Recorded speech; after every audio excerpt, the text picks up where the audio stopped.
Sino nga ba ang Yamado at sino ang Diado?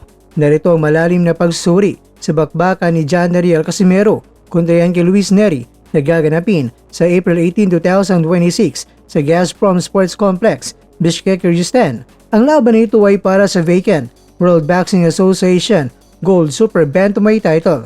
Ang usaping teknikal at momentum, si John Neri Al Casimero ang madalas na itinuturing na Yamado sa laban na ito, hindi lamang dahil sa kanyang karanasan, kundi dahil sa kanyang estilo na tila sa niyang ginawa para pabagsakin ang gaya ni Neri.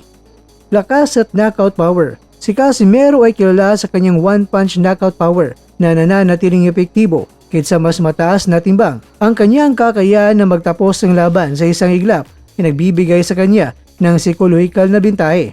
Pangalawa, mentalidad at karanasan. Bilang dating 3-division world champion, sanay si Casimero sa malalaking entablado. Ang kanyang angas ay hindi lamang para sa show. Ito ay isang taktika upang sirain ang focus ng kalaban bago pa man tumunog ang bell. Pangapat, ang uhaw sa paghiganti. Matapos ang mahabang panahon ng pagkaka-sideline at mga isyu ng promosyon, itinuturing ito ni Casimero na kanyang redemption fight. Ang gutom na ito ang nagtutulak sa kanya na maging mas agresibo at disiplinado sa training camp. Bagamat itinuturing na Diado ng ilan dahil sa kanyang mga nakarang pagkatalo sa malalaking pangalan, si Luis Neri ay nananatiling isang elite level threat na hindi dapat maritin. Estilo ng Meksikano. Dala ni Neri ang tradisyonal na Mexican warrior spirit. Hindi siya natatakot magipagpalitan ng suntok sa loob ng ring na maaaring maging problema para kay Casimero kung hindi ito makakahanap ng distansya. Pangalawa, bintay sa kaliwete.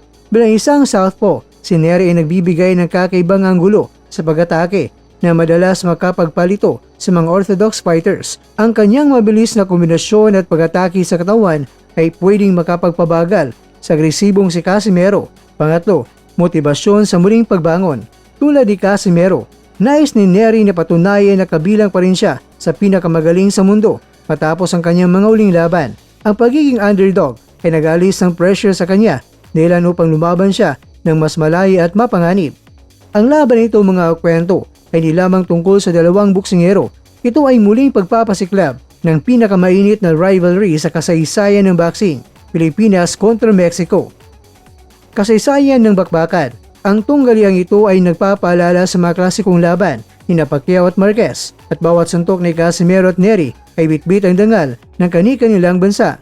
Pero sino nga bang Yamado sa puso ng masa? Sa mata ng Pilipino, si Casimero ang paborito dahil sa kanyang napatunayang tibay. Ngunit sa mata ng mga eksperto, ang laban na ito ay isang 50-50 toss-up dahil sa parehong knockout power ng dalawa. Pero ayon sa artificial intelligence mga kwento, Yamado man si Casimero sa lakas, Diado man si Neri sa momentum. Pero ang tunay na mananalo rito ay mga boxing fans. Ang Seiko X/Boxing Promotions ay naghandog ng isang laban na hinubog sa kinabukasan ng Super Bantamweight Division.